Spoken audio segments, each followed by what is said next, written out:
Hello students, আজকে আমরা ফিজিক্সের ফুল সিলেবাসের কমপ্লিট ওভারভিউ দিব এবং ইচ অ্যান্ড এভরি চ্যাপ্টারকে তাদের হার্ডনেসের অনুযায়ী র্যাঙ্ক করব। তো চলো শুরু করি। ভৌত জগৎ ও পরিমাপ, এটা সবচেয়ে ইজি একটা চ্যাপ্টার, কারণ এই চ্যাপ্টারে তেমন পড়ার মতো নেই, জাস্ট কয়েকটা ফর্মুলা পড়লেই এই চ্যাপ্টারটা হয়ে যায়। তো এটা ভেরি ইজি চ্যাপ্টারের মধ্যে পড়ে। এরপর সেকেন্ড পেপারের লাস্টের চ্যাপ্টার জ্যোতির্বিজ্ঞান, এটা ভেরি ইজির মধ্যে, কারণ এখানেও আবার অল্প কিছু পড়া, জাস্ট কয়েকটা এক্সট্রা ফর্মুলা আছে, এটা মনে রাখলেই হয়ে যায়। Next vector one of the most important chapters. Vector না পারলে তুমি ভাই গতিবিদ্যা পারবা না, নিউটনের বলবিদ্যা পারবা না, চৌম্বকত্ব চ্যাপ্টার পারবা না। ইম্পর্টেন্সের দিক থেকে এই চ্যাপ্টারটা আমি যদি রাখতে চাই এসটিআরে রাখতাম, তবে এই চ্যাপ্টারটা অনেক ইজি, কারণ বেশিরভাগ টপিকই তোমার তেমন কঠিন কিছু না, জাস্ট ভেক্টরের যোগ বিয়োগ আর ডট প্রোডাক্ট, গুণ, ক্রস গুণন, এরকম তেমন কঠিন টপিক না। নেক্সট গতিবিদ্যা চ্যাপ্টারের ক্ষেত্রে এটা জাস্ট ভেক্টরেরই একটা এক্সটেনশন, সাথে জাস্ট প্রাস আছে। সো অবশ্যই এটাও এক গতিবিদ্যা চ্যাপ্টারটা অনেক ইজি। নেক্সট নিউটনের বলবিদ্যার দুইটা পার্ট আছে কিন্তু, একটা হলো সরলরৈখিক পার্ট আর একটা হলো বৃত্তাকার বা আমাদের রোটেশনাল মোশনের পার্ট। তো সরলরৈখিক পার্টটা না অনেকটা ক্লাস 10-এর মতো এবং আমরা বেশিরভাগ সবাই পারি, তবে রোটেশনাল পার্টটা অনেকে ভুল করে, অনেকের কাছে কঠিন লাগে, স্পেশালি জড়তার প্রভাব মনে রাখতে পারে না। তো সেক্ষেত্রে আমি এই চ্যাপ্টারটাকে ইজিতে দেওয়ার কথা, তবে ইজি আর মিডিয়ামে আমি যদি অ্যাভারেজ করি এই চ্যাপ্টারটা যথেষ্ট ব্যালেন্স, তাই এই চ্যাপ্টারকে আমি মিডিয়াম লেভেলের ডিফিকাল্টি দিব। নেক্সট কাজক্ষমতা শক্তি, ভায়া 80% কোয়েশ্চেন ক্লাস 10-এর ফর্মুলা দিয়ে সলভ করে ফেলা যায়। 80% কোয়েশ্চেন ক্লাস 10-এর ফর্মুলা দিয়ে সলভ করে ফেলা যায়, তবে এক্সট্রা কয়েকটা জিনিস আছে, সেটা হলো সংরক্ষণশীল বল, বিভব শক্তি কীভাবে আসে, কোত্থেকে আসে, এরপর মহাকর্ষ বল দ্বারা কৃত কাজ, স্প্রিং বল দ্বারা কৃত কাজ, কাদামাটি, বুলেট তক্তা, এরকম অনেক কিছু আছে, এগুলি জাস্ট এক্সট্রা কিছু পড়াশোনা, তবে তেমন কঠিন না, অনেক ইজি। সো এই চ্যাপ্টারটাকে আমি ইজির মধ্যেই রাখতেছি। অনেকের ক্ষেত্রে এটা সেভিয়ার চ্যাপ্টার। ওকে, মহাকর্ষ বল কিন্তু সংরক্ষণশীল বলের ক্ষেত্রে বিভব শক্তি আসে, তো অনেকের কাছে বিভব শক্তিটা একটু কঠিন লাগে, তবে এর বাদে বাকি যতগুলি টপিক আছে সবগুলি ইজি, যেমন এইচ উচ্চতায় জি এর মান, এইচ গভীরতায় জি এর মান, এরপর স্যাটেলাইটের বেগ, স্যাটেলাইটের পর্যায়কাল, তেমন কিছুই না, জাস্ট ইজি টপিকের কোয়েশ্চেন, ইজি কোয়েশ্চেন আসে, এই চ্যাপ্টারকেও আমি ইজির মধ্যে রেখে দিলাম। নেক্সট পদার্থের গাঠনিক ধর্ম চ্যাপ্টারের দুইটা পার্ট আছে, একটা হলো তোমার বেসিক পদার্থের গাঠনিক ধর্ম বা ইয়ং মডুলাস বলতে পারো, বা কঠিন পদার্থ, আরেকটা হলো আমাদের তরল পদার্থ বা প্রবাহী ফ্লুইড মেকানিক্স।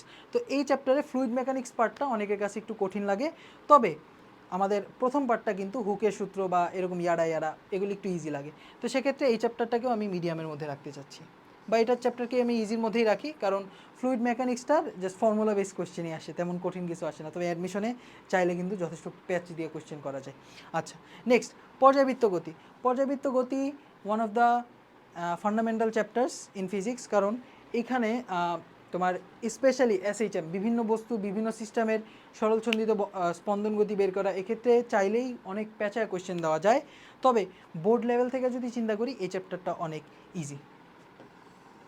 নেক্সট তরঙ্গ চ্যাপ্টার মেনলি পর্যাবৃত্ত গতি চ্যাপ্টারেরই একটা এক্সটেনশন, তবে এখানে অনেকের ক্ষেত্রে না তরঙ্গ চ্যাপ্টারটা একটু কঠিন লাগে, কারণ পর্যাবৃত্ত গতির সাথে তরঙ্গ চ্যাপ্টারের কানেকশন ওরা ক্রিয়েট করতে পারে না। তো সেক্ষেত্রে এই চ্যাপ্টারটাকে আমি মিডিয়ামের মধ্যেই রাখতে চাই, ঠিক আছে। আচ্ছা, নেক্সট আদর্শ গ্যাস হলো জাস্ট বেসিক, তেমন কিছুই না, বয়েলের সূত্র, চার্লসের সূত্র, এরপর পিভি ইকুয়াল এনআরটি আমাদের মিশ্রণের সূত্র, এরপর শিশিরাঙ্কের ম্যাথ, তেমন কঠিন কিছু না, এগুলি জাস্ট তুমি একবার যদি দেখো তুমি ইজিলি পেরে যাবা, এই চ্যাপ্টারটাও ইজির মধ্যেই পড়ে। তো দেখেই বুঝতে পারতেছো ফার্স্ট পেপারের বেশিরভাগ চ্যাপ্টার কিন্তু ইজির মধ্যে পড়ে গেছে, তবে অ্যাডমিশন লেভেলে কিন্তু চাইলে এই চ্যাপ্টার থেকে প্যাঁচায় কোয়েশ্চেন করা যায়, ঠিক আছে, তবে কনসেপ্টগুলি যথেষ্ট ইজি এই চ্যাপ্টারে। নেক্সট তাপগতিবিদ্যা, সেকেন্ড পেপারের ফার্স্ট চ্যাপ্টার, এটা আমাদের সেকেন্ড পেপারের ফার্স্ট চ্যাপ্টার। এই চ্যাপ্টারটা বেসিক্যালি এই আদর্শ গ্যাস চ্যাপ্টারেরই কন্টিনিউয়েশন। আদর্শ গ্যাসের টপিকগুলি যদি না পারো সেক্ষেত্রে কিন্তু তোমার তাপগতিবিদ্যা করতে কষ্ট হয়ে যাবে। আর তাপগতিবিদ্যায় ভাই এত ফর্মুলা, এত কেস, কার্নট ইঞ্জিন, এরপর এন্ট্রপি, অনেক এক্সট্রা নতুন জিনিসও আমাদের ইন্ট্রোডিউস করা হয়, সেক্ষেত্রে অনেকের কাছে এই চ্যাপ্টারটা একটু কঠিন লাগে। আর ফর্মুলা মনে রাখা, স্পেশালি এই রুদ্ধতাপীয় প্রক্রিয়ার ফর্মুলা মনে রাখা, এরপর সমস্ত প্রক্রিয়ার ফর্মুলা মনে রাখা অনেকের কাছে কঠিন রাখে, তো সেক্ষেত্রে এই চ্যাপ্টারটা আমি আবারও মিডিয়ামে দিয়ে রাখতে চাই। নেক্সট স্থির তড়িতের কথা যদি বলি, স্থির তড়িতে বিশাল একটা সিলেবাস, অনেক বড় চ্যাপ্টার, অনেকগুলি টপিক, সেক্ষেত্রে বেশিরভাগ স্টুডেন্টের কী হয় যে ওরা হারায় যায় এবং সিলেবাস শেষ করতে পারেন না টাইমলি। তো সেক্ষেত্রে এছাড়াও ফর্মুলাগুলিও যথেষ্ট বিদঘুটে এবং বড় বড়, আর ফর্মুলা মনেও থাকে না, সেক্ষেত্রে এই চ্যাপ্টারটা আমি কাইন্ডা হার্ডের মধ্যে দিতে চাই। আমার মন চাইতেছে মিডে দিতে, তবে এই চ্যাপ্টারটা স্টুডেন্টদের জন্য একটু হার্ড। ঠিক আছে, চলো তরিত, এইখানে তেমন কিছুই নাই, বেশিরভাগ জিনিস ক্লাস 10 থেকেই তুমি পড়ে আসছো। কেসিএল, জাস্ট এক্সট্রা টপিকগুলির কথা যদি বলি, কেসিএল, কেভিএল, এরপর হলো কোষের সমবায়, এরপর তোমার গ্যালভানোমিটার, অ্যামিটার, গ্যালভানোমিটারে পাল্লা বৃদ্ধি, ভোল্টমিটারে পাল্লা বৃদ্ধি, এরপর হলো তোমার উইথস্টোন ব্রিজ, অনেক ইজি টপিক, তবে এক্সট্রা জিনিসপাতি আছে নতুন। সো এই চ্যাপ্টারটাকে আমি মিডের মধ্যে রাখতে চাই, কারণ কেসিএল কেভিএল অনেকের কাছে একটু কঠিন লাগে, প্লাস মাইনাস চিহ্ন ধরতে ভুলে যায়। নেক্সট, তড়িৎ প্রবাহের চৌম্বকক্রিয়া। সো তড়িৎ প্রবাহের চৌম্বকক্রিয়া, এই চ্যাপ্টারটায় একটা নতুন জিনিস আমাদের আলোচনা করা হয়, সেটা হলো আমাদের চৌম্বকক্রিয়া। সো চৌম্বক ক্ষেত্রের মান এবং দিক নির্ণয় করা অনেকের কাছে একটু কঠিন লাগে, কারণ চৌম্বক ক্ষেত্রের ফর্মুলাগুলি কিন্তু ভয়াবহ বড় ভাই। μ0/4π IDL cross R divided by R cube, ভাই শুনলেই তো মাথা ঘুরাইতেছে। তো এই ক্ষেত্রে অনেকের কাছে এই চ্যাপ্টারটা কঠিন লাগে, আর চৌম্বক ক্ষেত্রের দিকও নির্ণয় করতে পারে না, এরকম করে পড়ে খাতায়, পরীক্ষার হলে খাতায় গিয়ে এরকম করে।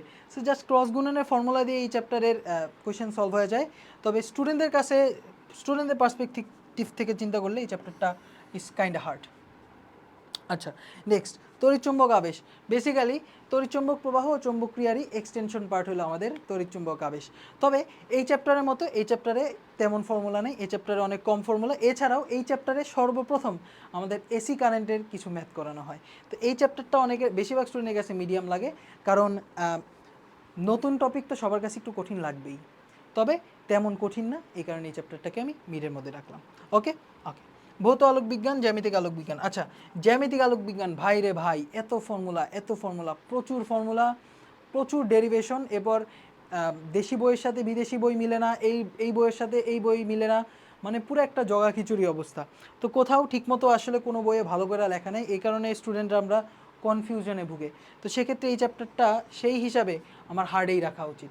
ঠিক আছে, ইটস নট লাইক যে টপিকগুলি কঠিন, জাস্ট অনেক কনফিউশন স্টুডেন্টদের মধ্যে।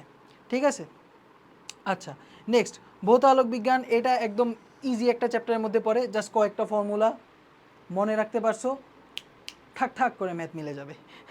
ঠিক আছে, নেক্সট, আধুনিক পদার্থবিজ্ঞান, আইনস্টাইনের সূত্র, এরপর হলো টাইম ডায়ালেশন, লেংথ কন্ট্রাকশন, এরকম ছোটোখাটো টপিক অনেক মজা লাগবে তোমার। তবে এখানে এল আর এল নট ধরা, টি আর টি নট ধরা, এটাই মেইন চ্যালেঞ্জ। ঠিক আছে, সো এই চ্যাপ্টারটাকে আমি ইজির মধ্যেই রাখবো। ও এছাড়া এই চ্যাপ্টারের মধ্যে কিন্তু ফটো ইলেকট্রিক এফেক্ট আছে, এটাও অনেক মজার টপিক। কম্পটাউন ক্রিয়া আছে, এটাও মজার টপিক। এক্স রে আছে, জাস্ট খুবই ইজি জিনিস, E=F HF মনে রাখতে পারলেই বেশিরভাগ ম্যাথ সলভ করে ফেলতে পারবা।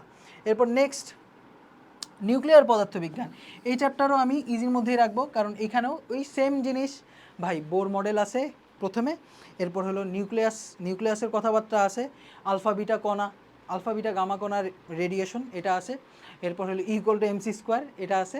সো তেমন কিছুই অ্যাকচুয়ালি নিউক্লিয়ার পদার্থবিজ্ঞানে নাই। ও এছাড়া হলো তোমার হাফ লাইফের ম্যাথ আছে, অর্ধ কী বলে এটারে, হাফ লাইফ মানে কি, অর্ধজীবন নির্ণয়ের ম্যাথ, ওগুলি আছে। সো ইজির মধ্যেই আমি এটাকে রাখতে পারি। নেক্সট, সেমিকন্ডাক্টর, এই চ্যাপ্টারটা আবার স্টুডেন্টদের কাছে না একটু কঠিন লেগে যায়। হ্যাঁ, অনেক থিওরিটিক্যাল পড়া আছে, তবে বুঝার মতো জিনিস, মুখস্থ করে পার পাইতে পারবে না। এছাড়া ট্রানজিস্টরের ম্যাথ বিগত কয়েক বছরে বইয়েতে যথেষ্ট কঠিন ম্যাথ দিছে। তো সেক্ষেত্রে এই চ্যাপ্টারটা আমি মিডিয়ামের মধ্যে রাখতে চাচ্ছি, কারণ বোর্ডের পার্সপেক্টিভ থেকে চিন্তা করলে কঠিন ম্যাথ আসে না। হ্যাঁ, আলফা বিটার ফর্মুলা দিয়ে ইজিলি সলভ করে ফেলা যায়।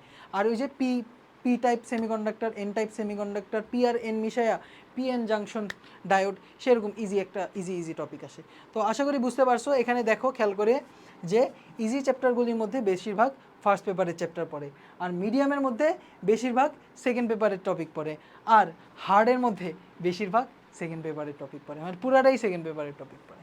সো আশা করি বুঝতে পারছো, আমরা কমপ্লিট ফিজিক্সের একটা ওভারভিউ দেওয়ার চেষ্টা করছি। আশা করি তোমার ভালো লাগবে। আসসালামু আলাইকুম।